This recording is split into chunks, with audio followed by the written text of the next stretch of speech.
Tingnan na natin ngayon si former Senator Antonio Trillanes, partner. Senator, magandang gabi po.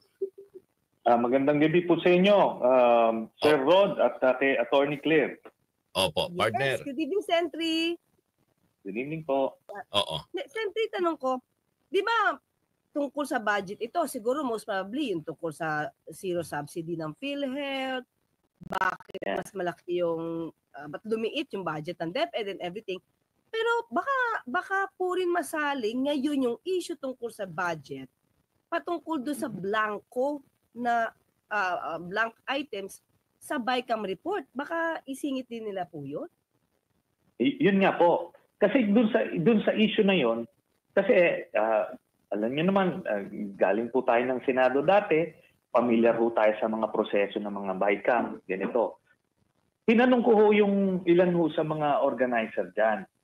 Sabi ko, ano ba yung krimen dito na kailangan natin, you need to convince us bago namin i-embrace as a cause. Kasi hindi naman nila masabi na may corruption. Kasi nga, budget pa lang, wala pa nga nagagastos. Eh. Hindi mo pwedeng sabihin na, oy, itong AKAP, grabing corruption ito. Hindi pa. Allocation pa lang yan. Diba? Kung ma-implement na maayos yan, edi hindi mo pa problema. Ngayon, kailangan magbantay ka sa implementation. Budget pa lang ho ito eh. Wala pang corruption o hindi corruption. Ngayon, sinasabi is unconstitutional. Hindi, maliwanag ho. Lahat. May unanimity sa lahat na sinasabi yung enrolled bill ay wala namang blanco. Yun po ang importante kasi yun ang post-ratification document na importante. Yung BICAM report ho, pre-ratification document po yan. So, ibig sabihin, kahit may blanco yan, walang blanco yan, pagka in-approve ng Senado as a body, yan, ibig sabihin, yun po yung importante. Ngayon, ang output niyan is yung enrolled document, yung enrolled bill. Eh, wala naman yung blanco. So, ibig sabihin, hindi yung Malacanang ang problema, hindi yung presidente may offense. Ang tinitira nila dito, either si Senator Chis Escudero or si Speaker Romualdez. So, yun ba yung kausa natin? Procedural. Kasi wala hong corruption. Wala unconstitutional offense. So, procedural. Alam niyo ho dyan sa Senado at sa House, anything na napag-agrihan ng mayorya is adopted. Pagka hindi ka ho nag-object sa isang procedure at kineri ng majority yan, ano ho yan? Ganun po ang magiging ruling ng Supreme Court dyan. Nila yan, proseso nila. Alam niyo ho bang the Senate can even suspend the rules?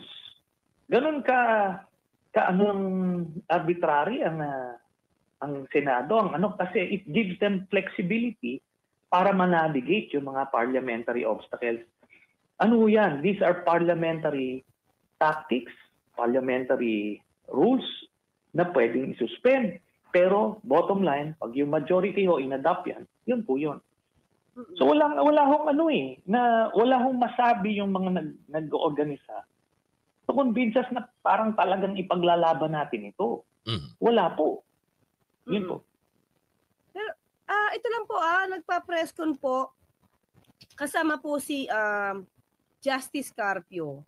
Maski na po siya, sinabi niya po na wala pong naging mali si PBBM dahil yung enrolled bill po talaga ang magpe-prevail. Sabi na nga din po niya, ito lang po, kanila lang po yata po yung press con na sa Supreme Court, hindi na po talaga tinitignan yung mga naging negosasyon, anything beyond the enrolled bill, hindi po yan sinusuri ng Supreme Court dahil it will be a violation ng principle of separation of powers. Opo.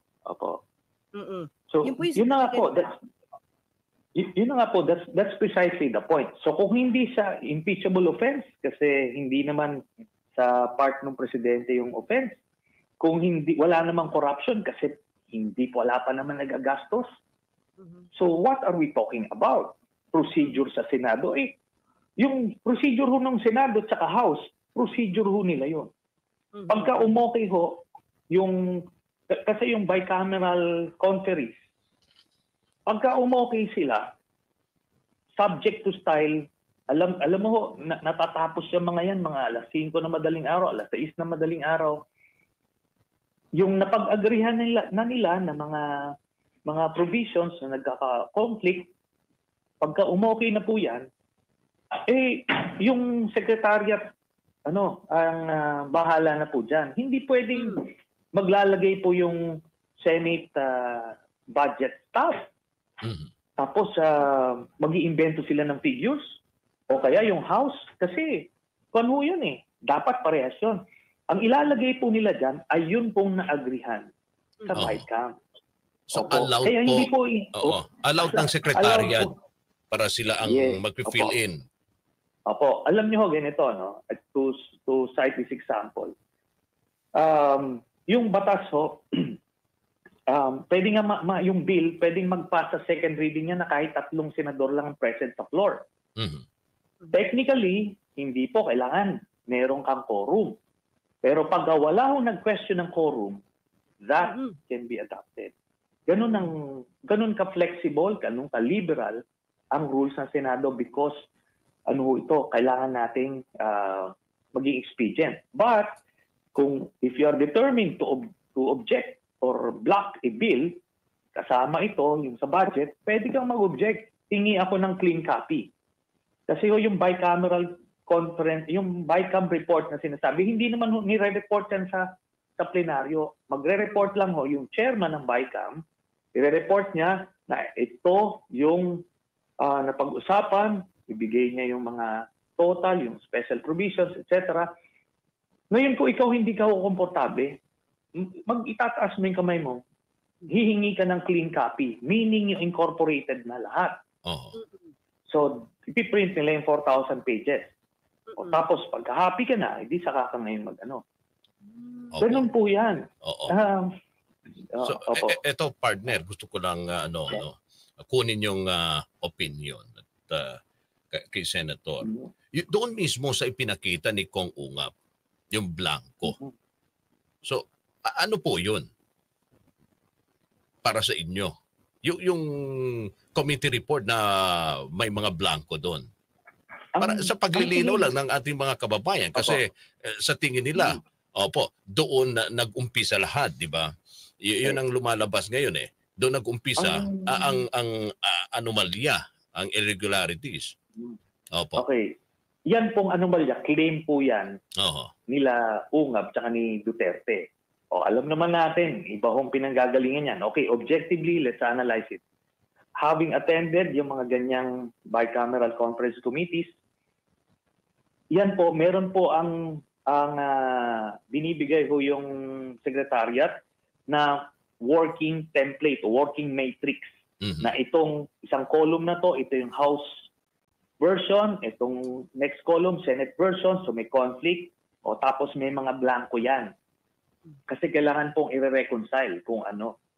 So yan na po yung magiging focus ng discussion sa dun sa meeting. Pag nag-agree na yan sila, dun sa minutes, yung nagtatranscribe, napapasok na ho doon. At yun na nga po yung ipapasok nila. Ganun po yan, may working matrix Tapos after nun, they will part ways, okay na, lahat ng conflicting provisions na reconcile na, you will report to the House, the other side will report to the Senate, yun na po yun. Ngayon, ang importante po, hindi po iniintindi ang BICAM report na yan. Ang iniintindi po, yung enrolled bill. Kasi ganito po, parang committee report, magpa-file ka pag-sponsor ka ng committee report, ang dami yung dadaanan yan, amendments, lahat-lahat. Pag in-interpolate, tapos magiging iba na yung itsura niyan by third reading. Nag-a-approve sila, hihingi ka ng clean copy para makita mo na yung napapasok yung mga amendments doon. Then, yun ho. Yun ang importante, yung eventually yung ma-enroll at pipirmahan ng Senate President at eventually the President. Okay. Okay. Yun po yun. Sige, partner. Thank you for that clarification kasi ang dami talaga naguguluhan because nung pinasok to nila Congressman Unga, parang biglang wow, parang bago sa lahat ng mga Oo. ng taong bayan yung issue na to.